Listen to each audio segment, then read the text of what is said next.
우리가 신앙생활을 하다 보면 의도하지 않은 다툼이나 분쟁을 겪을 때가 간혹 있습니다.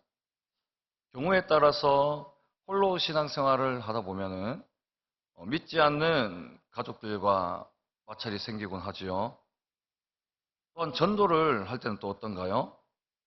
전도 용품을 우리는 애써 더운 날씨에 건네주어도 받는 자들이 달갑지 않는 시선을 보내거나 아니면 냉랭한 그 반응에 상처 아닌 상처를 받을 때도 있습니다. 뿐만 아니라 소위 안티 기독교라고 하는 이러한 세력들은 어떤가요? 교회나 목회자 등 기독교를 여러 매체에서 비난하고 폄훼하는 그런 분쟁을 일으킵니다. 사실 이런 분쟁을 반기고 또 이런 분쟁을 원하는 분들은 이 자리에 한 분도 없을 겁니다. 가급적 피하고 싶고 상처받기 쉬운 것이 분쟁이기에 다툼이기에 이런 것들을 피하려고 한다는 것이죠. 그러나 오늘 본문에서는 이러한 분쟁이 그리스도에게는 당연한, 그리스도인에게는 당연한 것임을 교훈하고 있다는 사실이에요. 우리 먼저 49절을 보시면은 예수님이 오신 이유, 예수 그리스도가 이 땅에 오신 이유가 여러 가지가 있겠지만 오늘 본문을 통해서 보면은 불을 땅에 던지러 왔다라고 말합니다. 오늘 점심을 먹으려고 줄을 서 있는데 어떤 집사님 한 분이 목사님 이 설교 제목이 제대로 된 거 맞습니까? 라고 물으시더라고요. 화평 아닌 분쟁이라고 하니까 이게 오탄한 게 아닌가 그렇게 걱정을 하셨나 봐요. 그런데 49절에 정확히 기록되어 있듯이 불을 땅에 누가요? 예수님이 불을 땅에 던지러 오셨다라고 분명히 말씀하고 있다는 것이죠. 여기서 불이란 피르란 이 단어는 하나님의 심판이나 혹은 성령의 임재에 관해서 자주 쓰이는 단어지만 그러나 오늘 본문에 사용된 이 불이란 단어는 문맥상을 볼 때에 신자와 불신자 간에 조성되는 그러한 적대감이나 이로 인해서 성도들이 받는 고난을 의미한다라고 보는 것이 자연스럽습니다. 즉 예수님께서 이 땅에 오심으로 인하여 이미 제자들도 고난을 받고 있는 상황입니다. 그리고 예수님조차 말씀을 전하시고는 홀로 자연스럽게 몰래 그 자리를 피하는 모습들을 종종 성경에서 보기도 하죠. 왜 그렇습니까? 예수님께서 늘 고난과 핍박과 분쟁과 다툼 가운데 그 속에 계셨기 때문에 예수님이 이미 예수님을 따른다는 것은 이미 여러 핍박과 고난을 받는다라는 그러한 의미가 된다는 것이죠. 또한 결국 이 불이란 구원과 심판이라는 의미에서 봐야 됩니다. 불이 고난이 될 수도 있지만 성도들이 겪는 고난이 끝입니까? 아닙니다. 아름다운 영광스러운 멸류관, 천국도 있다라는 것이죠. 천국이 그렇게 그냥 주어지는 것이 아니라 이 천국은 구원과 심판을 통해서 이루어지게 되거든요. 그래서 이 불은 성도가 고통받는 것과 고난을 받는 것과 장차 예수 그리스도가 이 땅에 다시 오시면은 이 불의 심판, 이 불의 심판을 통해서 이 구원과 심판이라는 대명제를 이루게 되는 예언적인 말씀인 것이죠. 그리고 50절을 보시면은 예수님께서는 이 불에 대해서 어떻게 설명하고 계신가요? 세례라고 말씀하십니다. 그러나 우리가 다 알다시피 예수님은 세례를 받으셨습니다. 이미 사역을 하시기 전에 요단강에서 요한의 세례를 통해서 성령이 비둘기같이 임하시고 사랑하는 하나님의 아들로 선포되셨고 성령의 임재를 통해서 예수님은 사역하셨습니다. 왜냐? 참 인간이시기 때문에 성령의 힘을 입어서 하나님의 온전한 뜻을 이루시기 위함이셨지요. 그래서 본문이 말하는 세례는 물세례는 아닌 것입니다. 그러면 뭔가요? 장차 예수님께서 지시게 될 십자가의 고난을 의미하는 것입니다. 죄가 없으시고 거룩하신 예수님께서 마치 세례의식처럼 십자가에서 죽으시고 또 십자가에서 부활하는 물세례와 비슷한 그러한 의식의 형태를 띠는 그러한 십자가의 사역을 세례라고 말씀하셨던 것이죠. 가만히 생각해 보면 이런 생각도 해봅니다. 예수님께서 십자가에 달리실 때에 아마 그 고통이 심하셨을 것이죠. 그런데 그렇게 생각해 보지는 않으셨나요? 예수님은 신이시기에 예수님께서 그 고통을 감하시거나 아니면 신적 능력으로 자기가 당하는 이 고통을 완전히 없앨 수도 있는 분이십니다. 왜냐? 전지전능하신 분이시기 때문에 신적 사역을 하실 수 있는 분이십니다. 어떻게 생각하십니까? 참고로 신학적인 용어로 예수님께서 고통을 당하신다, 고통을 받으신다라는 이 표현을 고통을 아신다, 고통을 수납하신다라는 말을 사용하기도 합니다. 아신다, 수납하신다. 좀 어려운 말이기도 하죠. 그런데 우리는 가끔 우리에게 찾아오는 고통과 아픔을 우리는 잘 이해하지 못할 때가 있다는 거예요. 왜 이런 고통이 왔지? 왜 이런 어려움이 왔지? 하나님께 잠잠히 말씀과 묵상과 기도로 나아가지 않으면은 나에게 온 이 고통과 이 어려움이 불평과 불만으로 바뀌기 시작한다는 겁니다. 그렇기에 어떻게든 이 고통을 피해 가려고 하는 것이 우리의 그러한 마음일 것입니다. 그러나 예수님이 당하시는 이 고통은, 겪는 이 고통의 방법은 우리와 전혀 다른 거예요. 왜냐하면 예수님은 참 하나님이시자 참 인간이시기 때문에 예수님께서 십자가에 달리실 때에 인간의 영역에서 당하는 그 고통의 수준이 아니라는 겁니다. 신적인 영역에서 당하는 고통도 우리가 생각해 봐야 되는 문제죠. 신적인 영역이 어떤 것입니까? 모든 것을 아시고 모든 것을 통달하시는, 모든 것에 편재해 계시는 그러한 영역입니다. 그래서 이 십자가의 고통은 예수님께서 십자가의 의미, 십자가의 그 목적, 육체적으로 주는, 물리적으로 주는 십자가의 모든 고통에 대해서 온전히 아시는 겁니다. 그 고통의 무게 중에 모래알 하나의 무게조차 빠짐없이 피하지 않으시고 그 모든 고통을 아시고 받아들이시고 온전히 당하신다라는 그러한 의미죠. 그러니까 고통을 왜 당하는지, 내가 왜 아픈 시련을 겪는지 모르는 인간과는 다르게 예수님의 그 십자가는 온전한 고통, 완전한 그 고통 가운데 인간의 그 고통 영역을 벗어나서 그 신적인 영역에서 당하시는 그 예수님의 고통을 한번 생각해 보셨습니까? 50절 하반부에 십자가의 고난을 준비하시는 예수님의 마음이 잘 드러난 구절이 있습니다. 나는 받을 세례가 있으니 그것이 이루어지기까지 나의 답답함이 어떠하겠느냐? 나의 답답함이 어떠하겠느냐? 즉 예수님께서 십자가의 고난을 앞두고 답답해 하신다라는 것은 유대교인들과 예수님 사이에서 일어나고 있는 큰 분쟁과 다툼을 의미하는 것이겠죠. 하지만 우리는 어떻습니까? 교회에 나와서 내 인생이 답답하지 않기를, 내 인생이 화평하기를, 내가 사는 동안 가급적이면 분쟁과 다툼과 어려움이 없기를 바라는 것이 우리의 마음 아니겠습니까? 솔직한 심정입니다.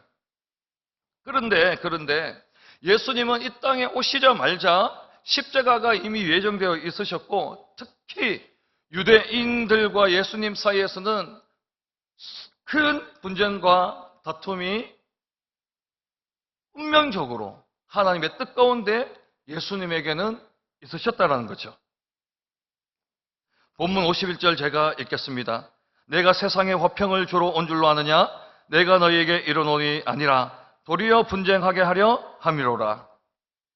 예수님은 우리가 이 땅을 살아가면서 궁극적으로 우리가 이 땅을 살아가면서 받아야 될 것은 세상의 화평이 아니라고 말씀하십니다.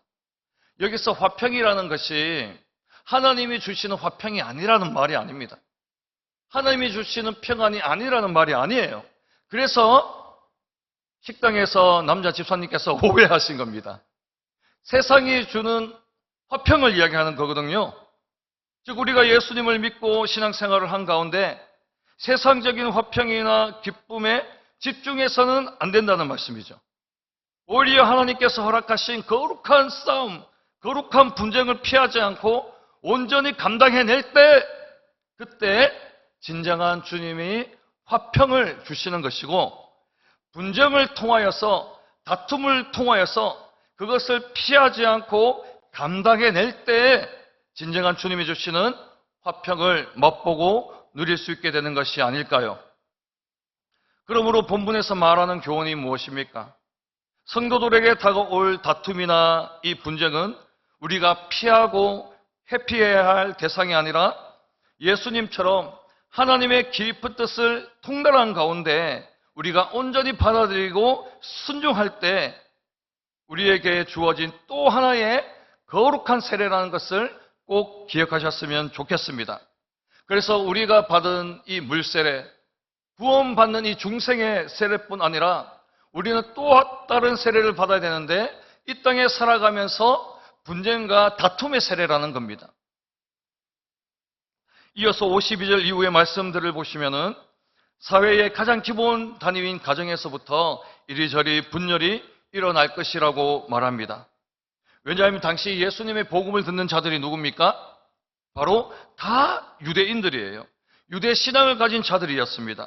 그래서 예수님의 제자가 된다는 것은 그 민족의 종교인, 그 민족의 그 고유 가치인 유대교를 버리고 여호와 하나님을 잠시 버리고 여호와 하나님의 아들을 받아들이는 것, 이거 곧 뭡니까? 아빠와의 전쟁, 엄마와의 전쟁, 형과의 전쟁, 누님과의 전쟁이라는 겁니다. 보통의 경우에 우리가 예수님을 믿지 않고 신앙생활을 열심히 하면 부모님이 그렇게 물어볼 때가 있지 않습니까? 네 진짜 아버지가 누군데?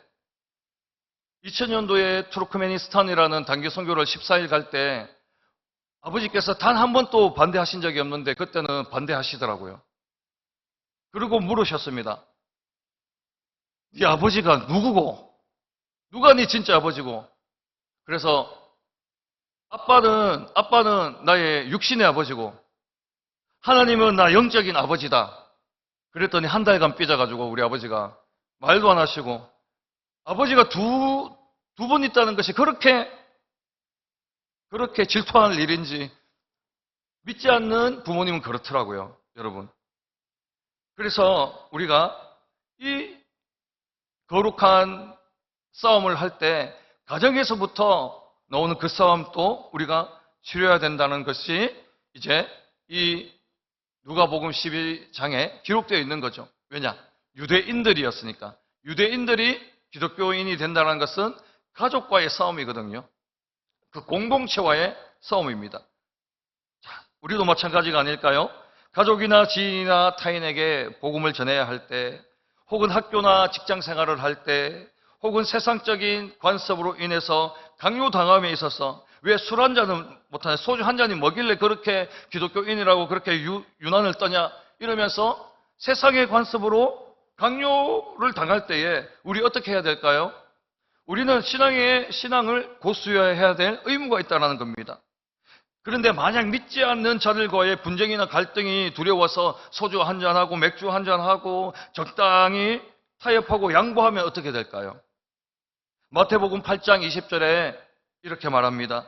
예수께서 이르시되 여우도 굴이 있고 공중에 새도 거처가 있으되 인자는 머리 둘 곳이 없다라고 말씀하셨습니다.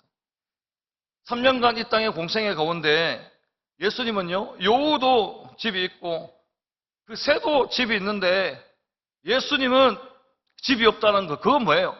평안할 데가 없다는 겁니다. 화평할 데가 없다는 겁니다. 늘 분쟁이고 어려움이고 늘 하나님의 뜻을 위해서 순종해야 되고 인내해야 되고 참으셔야 되고, 그것이 바로 예수님의 우리 성도들의 삶이라는 겁니다. 예수님이 가는 곳마다 항상 분쟁과 분열이 일어났었기에 여러분, 예수 그리스도의 사역이 완전했다라는 것 아니겠습니까? 예수님께서 분쟁과 그 분열을 피하시고 이리저리 세상적인 방법으로 요리조리 그렇게 피해 가셨다면 우리는 이 자리에 없을 것입니다. 우리가 그리스도를 나타낸다라면 세상이 예수님을 미워하듯 우리 또한 미움받는 것이 당연한 결과값입니다. 유대 역사에서 여러분, 게토라는 말 혹시 들어보셨습니까? 게토는 쉽게 말해서 유대인 자치구역이라고 말은 좋지만 따져보면은 유대인 분리 격리구역이에요. 유대인들이 보니까 여호와 하나님을 찾고 자기들만 하나님만 좋다라고 생각하니까 유대인들을 아주 미워했던 겁니다. 유대인들이 꼴보기 싫었던 거예요. 그래서 이탈리아 베네치아에 유대인 자치구역, 유대인 격리구역으로 게토라는 게 만들어집니다. 그리고 중부 유럽의 몇몇 나라들에 있어서 만들어졌고, 특히 2차 세계대전에는 독일 나치들이 점령하는 곳마다 이 유대인 자치구역, 게토를 설치해서 유대인들을 수용했어요. 유대인들은 자신들을 혐오하는 타인들에 의해서 강제적으로 분리 격리되었습니다. 그런데요, 핍박이 심하면 그 유대 종교로 하나가 되듯이 그 안에서만큼은 같은 여호와 신앙, 야훼 신앙으로 믿음도 공유하고 그 안에서 성찬도 하고 종교적인 분쟁이나 갈등은 극히 적었을 겁니다. 오히려 여호와 하나님을 찾고 여호와 신앙으로 하나가 되었겠죠. 하지만 게토에 격리된 유대인들의 역사를 보면서 그들이 부럽다 라고 생각하는 분은 이 자리에 아무도 없을 겁니다. 여러분, 우리가 교회에 나와서 평안과 안정감을 누리는 것, 하나님께 감사해야 될 일 맞습니다. 그러나 교회 밖에서, 세상에서 거룩한 분쟁이나 선한 싸움을 피해서 적당히 세상과 타협하고 세상 사람들과 섞여 살아가면 그야말로 편안한 삶이 또 없습니다. 교회에서 여호와 하나님께 찬양하고 복받고 예배드리고 기도해서 좋고, 세상에 나가서 적당히 세상 사람들과 섞여 살면은요, 두 마리 토끼 다 잡는 거예요. 너무나 속편한 삶이에요. 성도들이 자신의 안정과 평안과 복을 누리기 위해서 교회에 출석한다면, 세상에 나가 하나님이 허락하신 거룩한 분쟁과 다툼이 두려워서 피해 다닌다면 우리의 소중한 인동교회, 우리의 소중한 이 교회가 어떤 곳이 되겠습니까? 마치 게토 안에서 여호와 신앙으로 하나 되고, 게토 안에서 유대인 격리 구역 안에서는 여호와 하나님을 아무리 찬양해도 누가 뭐라고 하지 않는 그러한 게토에서 수용된 이 유대인들 생각해 보세요. 이렇게 유대인들을 격리시킨 현대판 게토, 현대판 그리스도인 격리구역, 현대판 기독교 수용소가 교회가 될 수 있다는 말이에요. 교회 안에서만 우리가 조찰하고 그렇게 우리가 평안을, 복을 갈구한다라면 그 세상 밖에 나가서 아무런 분쟁과 다툼에 우리가 참여하지 않는다라면 교회는 기독교인 수용소입니다. 세상과 격리된 복음의 능력이 전혀 나타나지 않는, 전혀 싸움하지 않는, 늘 타협만 하는 기독교 수용소가 교회가 될 수 있다는 그 사실이죠. 고린도전서 1장 18절에 십자가의 도가 멸망하는 자에게는 미련한 것이라고 하였습니다. 십자가 그 누구도 지기 싫죠. 왜냐? 십자가는 저주의 상징이거든요. 그런데 십자가의 이 도가 성도들에게는 영광이요, 십자가의 도를 불신하는 자들에게는 미련한 것이라고 그렇게 이야기하고 있다는 겁니다. 성도님들, 인생의 순간순간마다 예수께서 주시는 이 분쟁의 불과 세례는 불가피한 하나님의 뜻입니다. 이러한 분쟁을 통해 우리가 더 하나님께 갈급하고, 이러한 분쟁이 있기에 우리가 말씀과 기도에 목마르고, 이러한 분쟁이 있기에 성령의 도우심을 간구하는 그 자리에 나갈 수 있도록 하나님이 인도하시는 것 아닐까요? 그러므로 우리를 이유 없이 핍박하거나 혹은 사탄의 흉악한 공격에 맞서서 거룩한 마찰과 이 분열 그리고 이 분쟁을 감수해야 될 줄로 믿습니다.